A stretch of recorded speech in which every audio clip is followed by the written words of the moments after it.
Alright, in Chapter 2.1, we're going to be looking at different ways to represent a relation. And on the paper right now, I have the 4 different ways you will see these represented. The first way are what I call ordered pairs, which look just like your x, y points. The other way is a table of values, where the x's are kind of lined up in the same column, directly corresponding to the y values. And then you've got a graph where these same 4 points are graphed on an xy coordinate plane. And then the one that's kind of unusual is the mapping diagram. And what we have are arrows going from -2, which is right here, to +2.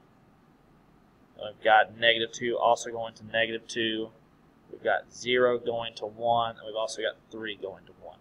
So these are the 4 different ways you will see these relationships shown in Chapter 2.1. So example 1, they give us these ordered pairs, and what they want us to do in part A is to identify the domain and the range, which is pretty simple. This is an Algebra 1 concept that you should know already. So I'm going to list out all of the numbers that show up in the domain, which we know is just all of the x values. So I've got an x value here, -2.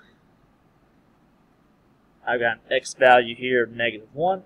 And they don't have to be in any type of order. The x value here of 1, and then an x value of 2. Now I'm using these brackets because that represents a set of numbers. And then for the range represents the y values, which in this case are -3, +1, +3, and -2. And like I said, those do not have to be in any type of order. You can list them out however you want to. Part B says they want us to represent these ordered pairs using a graph and a mapping diagram. So we're going to do the graph first. I'm just going to draw a pretty simple graph here. I'll put 3 coordinates on each of the axes here. And plotting the point -2, -3 means I'm going in a negative direction on the x-axis 2 units. I'm going to go down 3 units on the y-axis, so 1, 2, 3. That point should be roughly right here. -1, +1 means I'm going to go left 1 on the x-axis and then up 1 on the y-axis.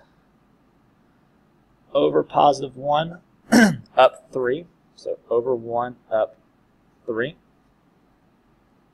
And the last one is to the right 2 and down 2. So over 2, down 2. Alright, then we're going to do the same thing for our mapping diagram. This one's going to be kind of boring in a way because there's not anything repeating, but all you're going to do is have your x values in the first loop, your y values in the second loop, and you're just going to draw arrows to the corresponding points. So -2 goes to -3, -1 goes to 1, 1 to 3, 2 to -2. Like I said, this one's kind of boring because no numbers are repeating, so there's no overlap of the lines. Okay. Example 2, which is right here. They give us 2 functions in the mapping diagram. They want us to tell whether or not this relationship is a function.